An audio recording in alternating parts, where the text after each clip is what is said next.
Bismillah, alhamdulillah, salatu wassalamu ala rasulillah wa ala alihi wa sahbihi ajma'in. Alhamdulillah. Yandikumullah subhanahu. Asyhadu an la ilaha illallah wahdahu la syarika lahu wa asyhadu anna Muhammadan abduhu wa rasuluh. Allahumma inna nas'aluka ilman nafi'ah wa na'udzubika min ilmin la yanfa'.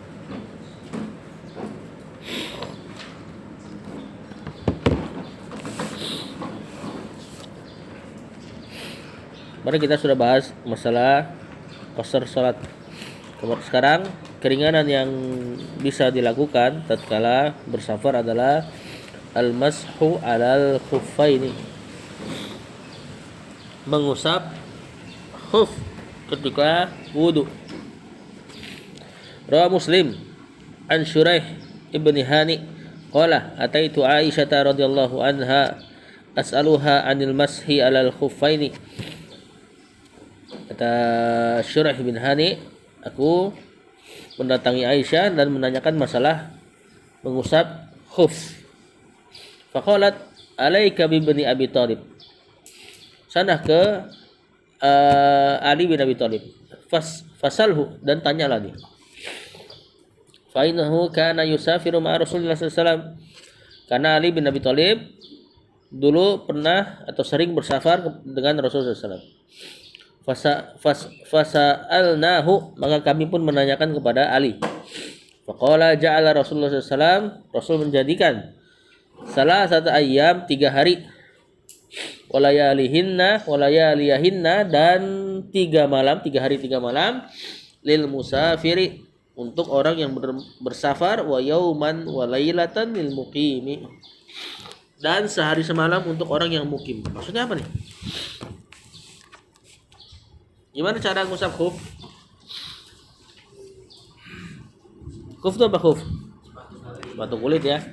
Dan sini sekarang paling dekat kita kiaskan kemana?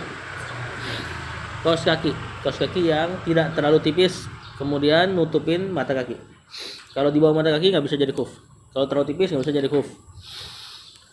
Kemudian ini bisa diusap tanpa antum lepas kaos kakinya. Udah paham masalah ini? Cara ngusapnya? Hah? Belum? Jadi kalau antum bersafar, kemudian memakai kaos kaki dalam keadaan wudu ya. Jadi nggak boleh pakainya nggak wudu. Antum harus wudu dulu, kakinya wudu seperti biasa, kaki dibasuh, kemudian pakai kaos kaki. Nanti antum batal, antum nggak usah lepas kaos kakinya, tinggal langsung wudu. Misalnya batalnya karena kentut, maka tinggal wudu aja, wudu biasa. Kemudian pas di kaki gimana? Diusap kayak diusap pala. Ambil air buang seperti pala. Kemudian lap atas kaki antum. Ya, misalkan antum wudu. Kemudian nanti pas sudah di kepala, telinga, kemudian pas kaki antum tinggal ambil air buang. Nggak usah di kaos kaki, atas kaos kaki, maka itu sudah dianggap berwudu. Jadi nggak perlu lepas-lepas. Ini bertahan sampai 3 hari. Maksudnya ini kaos kaki bisa 3 hari kayak gitu. Kalau antum bersafar, misalnya antum bersafar nggak mau lepas-lepas kaos kaki, bisa aja keadaannya seperti itu. Maka batasnya 3 hari. Maksudnya pas hari keempat otomatis batal. Otomatis batal berarti antum harus lepas dulu kalau mau wudu.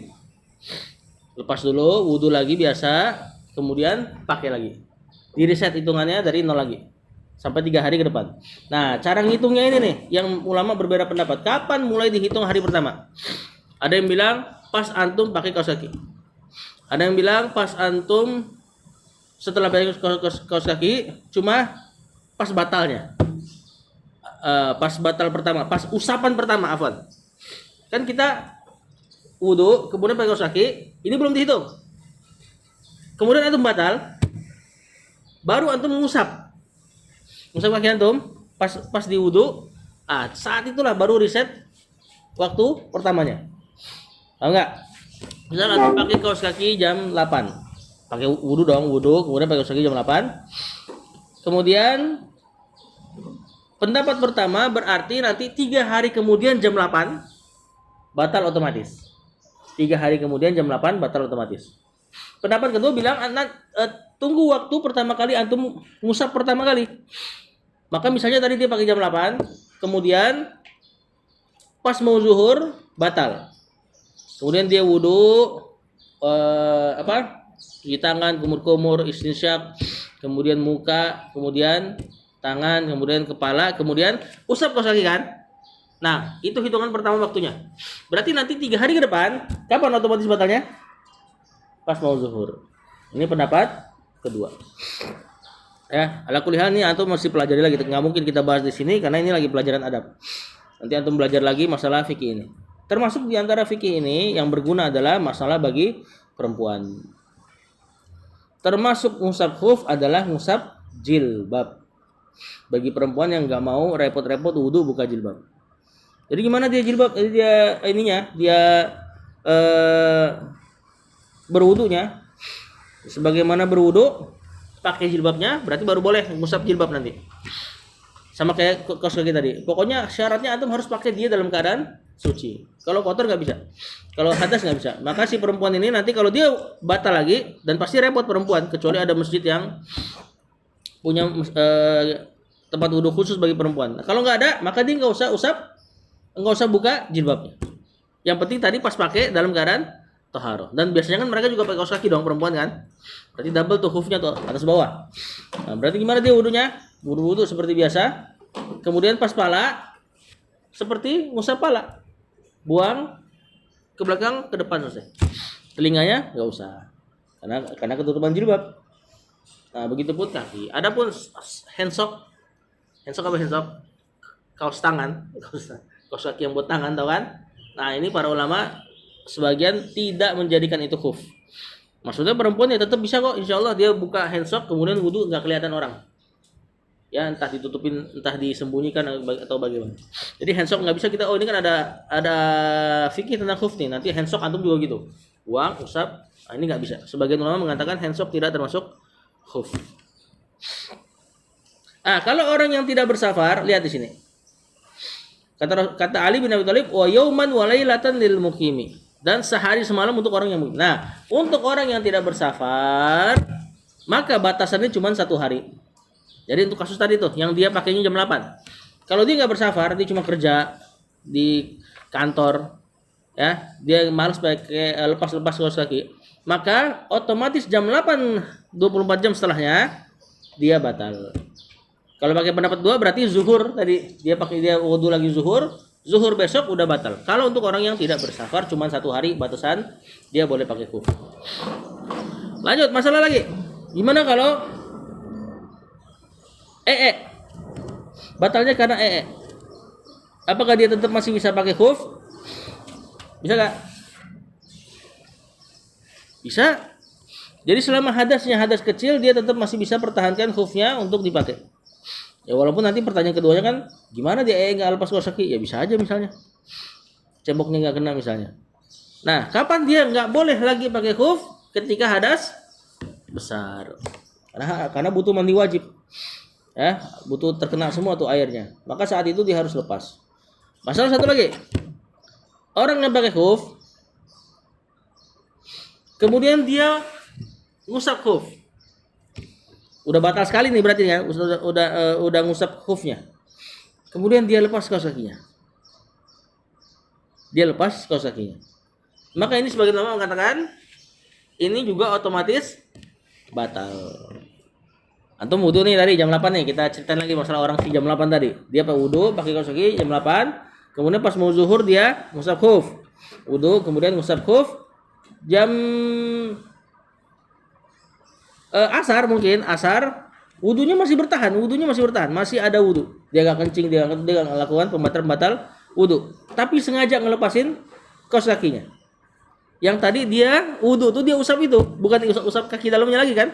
Karena kan usap kaki dalamnya pas pertama doang. Pas zuhur dia enggak sempat usap kaki dalam, dia cuma ngusap khuf. Maka tatkala dilepas otomatis batal. Walaupun enggak batal ya. Walaupun dia kencing dia enggak apa. Dia batal gara-gara dia ngelepas Khuf yang tadi dia pakai buat ngusap kaki, sedangkan kakinya nggak kena air kan dalamnya. Maka ini juga otomatis batal. Ini masalah khuf. Untuk meringankan ini sangat meringankan, terlebih di negeri-negeri dingin. Ya, susah, berat untuk air tuh kena kaki. Air itu kena kaki. Kaki itu kena air dingin, nggak nyaman. Ya, atau kalau bagi para pekerja kantoran, mereka kan punya musola di kantor masing-masing biasanya. Kalau mereka nggak kenal fikih ini, pas mau sholat buka kaos kaki semua, wah itu ngambreng itu, mampu sikil. Ya, maka kalau dia pakai lebih kurang lah baunya. Dan ingat, ngusap ya, bukan dibasuh. Usap ya berarti airnya sedikit. Semua yang dibilang usap berarti berapa kali? 1 kali. Nggak mungkin usap 3 kali. Orang usap aja tujuannya biar airnya sedikit. Antum airnya sedikit tapi 3 kali jadi banyak nanti. Ya, maka ini cuma sekali dan nggak usah banyak-banyak airnya. Dan juga ini kan keringanan.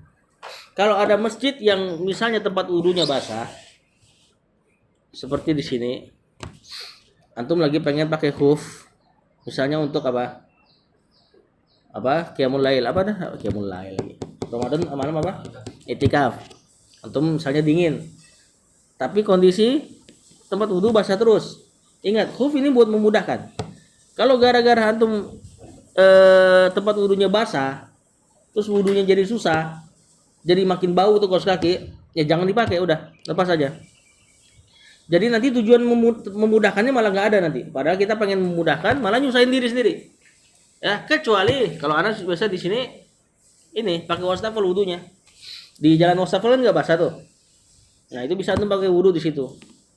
Wudu di wastafel, kemudian kaki tinggal diusap. Kalau tempatnya basah semua ya udah lepas aja.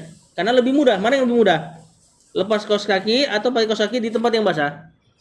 Lepas tentunya, lepas aja. Nanti kalau mau pakai lagi tinggal dipakai. Lanjut, rukso yang dibahas lagi sama penulis. At-tayammum. Tayammum inda faqdil ma. Tayammum ketika tidak ada air.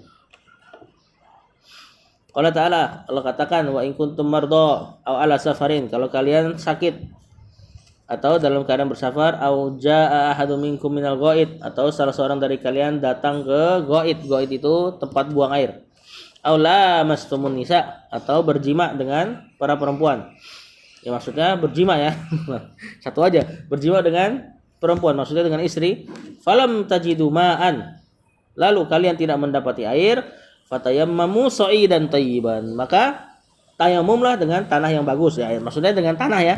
Bukan thayyiban di sini bukan bagus, afwan. Ya.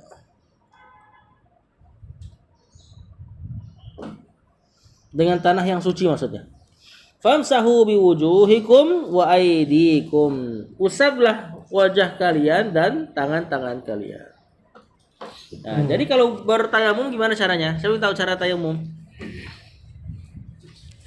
Di kiwas ini banyak debu priuk nih. Gimana cara tayamum?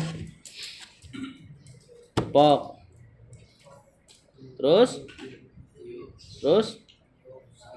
usap mana? Tangan sampai siku. Pergelangan saja. Terus muka. Sebagian mengatakan boleh muka dulu baru tangan. Ya, kalau dari hadis dari ayat wajah dulu baru nanti antum usap tangan. Cuma di beberapa praktek Rasulullah SAW tangan dulu baru wajah. Intinya tangan nggak sampai siku. Ya, cuma sampai pergelangan tangan, kemudian wajahnya.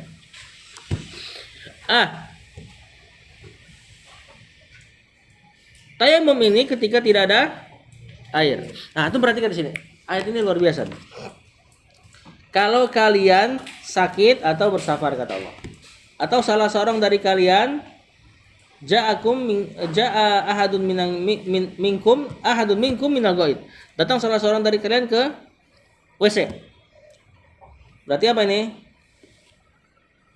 Pipis atau buang air. Aula mastumun nisa, atau menyentuh perempuan. Kira-kira makna lamastumun nisa ini menyentuh apa menjima? Hah? Kenapa jima?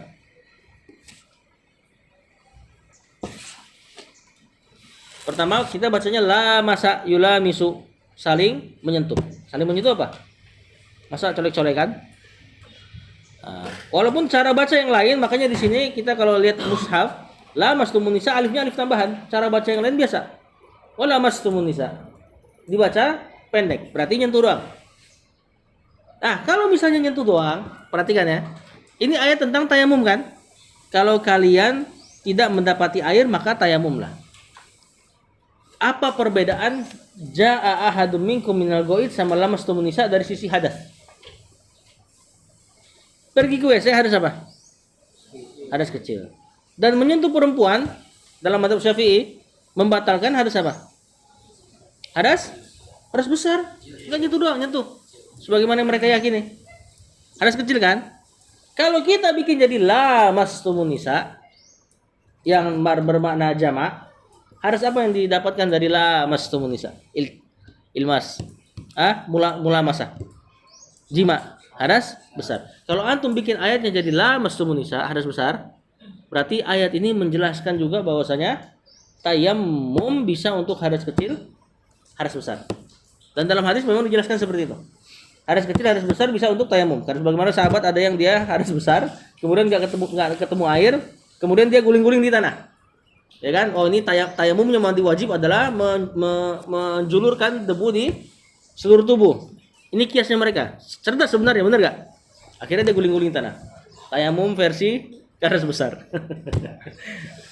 Yang satu bilang enggak, biasa aja, tayamum biasa aja. Akhirnya sampai ketemu Rasulullah SAW, ditanya sama Rasul, ini mana yang benar? Akhirnya kata Rasul ajarin bahwasanya tayamum cukup untuk hadas kecil, hadas besar. Perhatikan, kalau antum jadiin ayat ini lamastumun nisa, atau antum jadikan ayat ini lamastumun nisa, sentuh atau jima, mana yang maknanya lebih ablag, lebih balagoh dalam ayat ini? Mana yang lebih terasa bahwasanya ayat ini lengkap menjelaskan seluruhnya?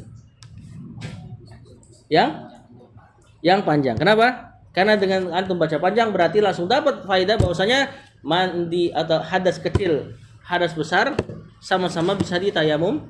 Dan kalau antum bikin jadi cuma dicolek doang langsung batal, berarti hadas kecil. Berarti antum butuh dalil lagi. Apa dalil bahwasanya tayamum juga bisa untuk hadas besar? Ada nggak di Quran berarti? Nggak ada nanti. Jadi kayak nakes, ada kurang ayatnya. Paham nggak?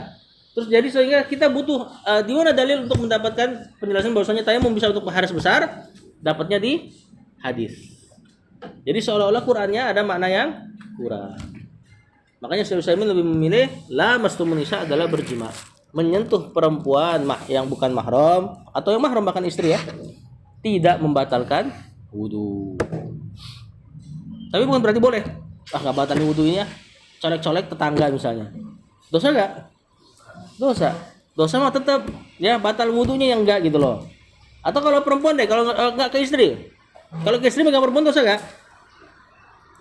Kita megang istri antum, bukan istri orang. Dosa enggak? Enggak. Plus tidak membatalkan wudu. Kalau megang perempuan lain, dosa. Batalkan wudu enggak? Enggak. Gitu loh, maksudnya di situ doang. Bukan berarti batalkan perempuan enggak wudu nih, Wahabi nih genit nih pengen megang-megang perempuan. Katanya sebagian begitu sampai ke situ arahnya. Ya. Pegangnya juga pakai ini, bukan ini. Kalau ini mah enggak sengaja. Ya bukan berarti kalau ini enggak sengaja, neng gitu. Ya, sengaja juga itu jadinya. Allah musta'an. Ya, jadi memegang perempuan, terlebih istri lah, lebih kita mudah pahami, tidak membatalkan wudu. Ini masalah tayamum. Tayamum ini nanti dipersisihkan lagi, tanahnya benar-benar harus kelihatan enggak? Kenapa? Pegang perempuan. Tanahnya itu harus benar-benar kelihatan sehingga bisa ditiup, atau bisa aja seluruh tanah yang atau debu yang seperti debu-debu di itu. Di apa? Di perabotan itu. Sebagian bilang enggak, ini mesti tanah yang ada di bawah. Wallahu a'lam. Nanti dipelajari lagi lebih dalam di bab fikihnya. Mungkin kalau antum belajar fikih yang antum pelajari mungkin ada perbedaan ya dengan anda yang jelaskan. Dengan apa yang anda jelaskan ya itu antum maklumi saja. Dengan antum ikuti saja. Gimana sih sikap kita terhadap perbedaan? Misalnya anda ngomong kayak gini, ustadz lain ngomong yang lain. Gimana sikap antum? Ikut ustadz lain lah. Ustadz lain kan Islamnya dari awal gitu misalnya. Ente kan baru login gitu kan. Atau gimana? Kalau nemu perbedaan pendapat. Itu Ustaz lain lah, dia kan mudirnya gitu misalnya. Ini ujian buat antum. Ya. Kita diuji dengan perbedaan pendapat dengan gimana? Dengan sikap kita. Cari pendapat yang menurut antum paling mendekati kebenaran. Kebenaran patokannya apa? Dalil. Ya. Terus sesuai dengan ilmu antum. Misalnya ada orang awam nih, benar-benar awam, dia nggak pernah belajar sama sekali, dia dengar pendapat ustadz ini begini, dengar pendapat ustadz lain begini. Dia nggak pernah belajar sama sekali, tapi perasaan dia kayaknya gue lebih percaya sama yang ini deh. Kayaknya Allah lebih menginginkan yang ini. Walaupun dia ngomongnya nggak ada dasar, nggak pernah belajar bahasa Arab, nggak dengar dalilnya, cuma dia ngerasa kayaknya Allah lebih pengen yang ini deh. Itu nanti dia akan ditanya dengan pilihan dia terhadap pendapat tersebut. Kalau benar, alhamdulillah. Ya, kalau dia memilih dengan hawa nafsu, kayaknya ini deh, lebih gampang. Misalnya kan, ternyata benar. Ini bisa jadi dosa. Karena proses pemilihannya dengan hawa nafsu. Atau pokoknya yang Allah nilai itu nanti bukan pilihan antum, tapi proses milihnya. Antum milihnya karena apa nih? Karena mudah atau karena justru sulit? Nah, kalau ada sulit nanti bisa jadi nanti ada pahala lebih. Antum milih sulit karena biasanya ini lebih aman. Misal masalah isbal kan banyak pendapat. Ada yang bilang mutlak nggak boleh, ada yang bilang nggak boleh kalau sombong gitu kan, sering dengar tuh. Nah kemudian dia milih, misalnya ada orang awam, dia milih udahlah gua nggak usah isbal aja, biar selamat dari perbedaan pendapat. Kalau dia milih isbal, nggak apa-apa isbal, berarti dia minimal dicela sama pendapat pertama dong, yang bilang nggak boleh mutlak.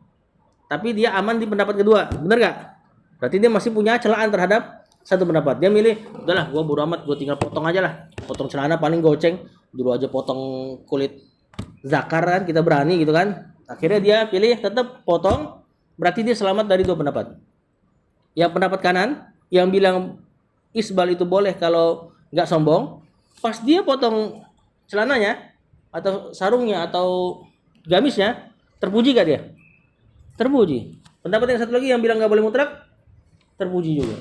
Nah itu bisa jadi nanti berpahala lebih kalau milih pendapat sesuai dengan yang lebih hati-hati.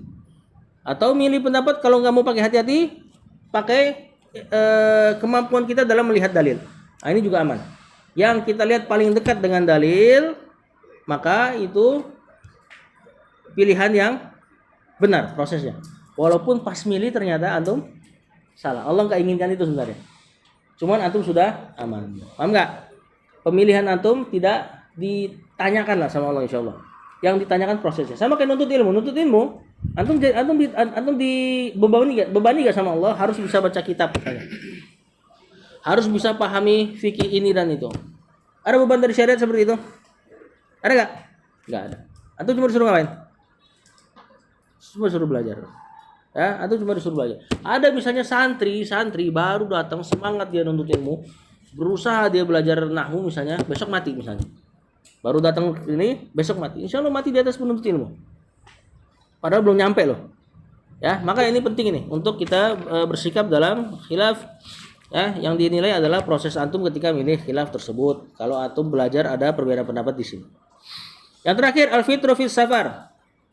Boleh berbuka ketika safar. Allah Ta'ala kalau katakan wa man kana maridun, barang siapa yang sakit atau bersafar fa'iddatun, maka wajib diganti min ayyamin ukhur, di hari yang lain. Kalau ada masdar gini, masdarnya marfu lagi, terus maknanya fi'il amr, ini berarti ditekankan sekali.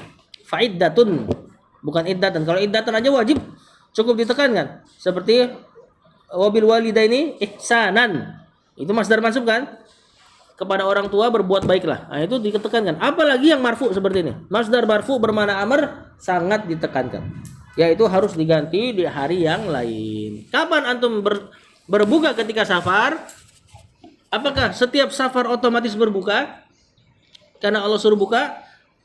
Gimana? Kan ini keringanan. Mana yang ringan? Ketika safar berbuka atau tetap puasa? Berbuka. Tergantung. Ya, nanti antum lihat kondisinya. Safar kita udah nggak kayak safar zaman dulu. kena debu, kena badai pasir dan sebagainya. Antum safar naik bus misalnya ke Bandung. Ke Bandung udah jarak safar kan? Naiknya bus. Capek gak? Enggak, insya Allah. Kalau antum bisa tetap puasa, puasa. Lihat kondisinya. Kalau susah puasa, berarti lebih mudah batal, maka batalin. Kalau puasanya gampang, lebih susah ganti. Benar gak? Beberapa orang gantinya susah loh. Di luar Ramadan dia ngerasa, udah gue puasa sendirian lebih susah. Maka mendingan tetap puasa. Rasulullah SAW beberapa safarnya sengaja tidak batalin. Dalam adapun hadis yang Rasulullah SAW katakan suruh batalin orang yang kecapean, karena dia menyengaja melelahkan dirinya. Jadi dia safar, kemudian dia udah sempoyongan lah, temen-temennya mayungin, megangin, gara-gara sempoyongan. Itu udah kondisi kayak gitu ya dibatalin aja. Ya, jadi kemudahan dalam bersafar ini hanya ini, buka puasa. Ingat, buka puasa. Atau tahu diantara ketika puasa pembatal yang berat, pembatal yang sangat berat, kafaratnya. Kafarat apa? Tebusannya apa? Kalau antum melakukan ketika puasa, antum suruh puasa 2 bulan berturut-turut. Jima ketika puasa disuruh puasa 2 bulan berturut-turut. Ya, ini nggak bisa dilakukan ketika al-fitr fis safar. Misalnya ada suami istri dia pengen jima. Oh gimana cara ini? Ramadan nih. Udah kita safar aja ya. Ini sama aja bohong. Kalau dia lakuin ini, maka dia tetap kena kafarat. Jadi keringanannya hanya di fitr membuka puasa. Bukan keringanan pada perkara jima yang lain. Jima tetap nggak boleh di bulan Ramadan. Bahkan ini perlu disampaikan ke orang tua antum. Misalnya, kalau nggak ngerti, orang tua antum dalam keadaan bulan Ramadan, kemudian nggak sahur, kemudian pas asar udah mulai sempoyongan buka puasa bareng-bareng. Misalnya nih pas nih kondisi gini, misalnya ada keadaan seperti ini, pas asar buka puasa bareng-bareng, kemudian kita kan udah buka nih, udahlah buka aja sekalian misalnya kan, lakukanlah hubungan suami istri. Ini tetap kena kafarat, paham nggak? Jadi bukan berarti kondisi yang kena kafarat, yang kena tebusan itu antum batal karena jima, enggak. Bahkan kalau antum sudah batal, antum tetap enggak boleh jima. Paham? Begitupun perempuan yang haid. Puasa enggak dia? Puasa haid? Enggak puasa kan? Tetap dia enggak boleh makan minum sembarangan di luar. Ya, jadi banyak rambu-rambu yang suka kaum muslimin masih kurang paham. Jadi perempuan yang nggak puasa pun tetap dia nggak boleh makan minum sembarangan di luar. Ya, wallahu a'lam. Sampai ini habis berarti pembahasan adab safar. Sallallahu ala nabiyina Muhammad.